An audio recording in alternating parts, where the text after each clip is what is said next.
Le bagou, il en faut pour dire ce que c'est. Il en faut pour faire comprendre le charme de ce torrent de paroles.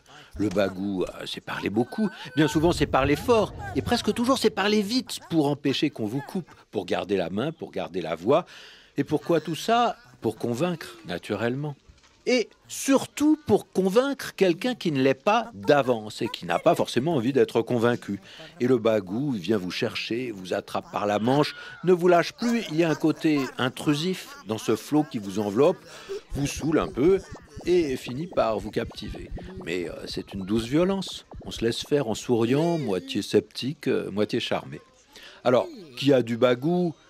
Le séducteur, évidemment, mais aussi le politique ou le camelot, c'est-à-dire celui qui veut placer sa marchandise, qui voudrait vous convaincre d'acheter sa lime à ongles électronique, sa méthode pour n'être jamais fatigué, son vélo pliant qui se range dans un cartable, sa coupeuse de frites qui se transforme en presse-citron et puis en pot de fleurs.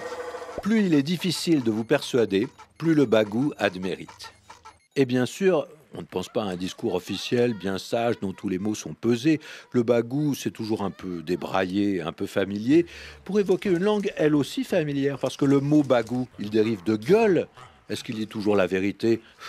Allez savoir. Parfois, il exagère un peu, il se rapproche de la faconde, de la tchatch, ou parfois, il invente carrément et il débouche sur le boniment ou même le baratin.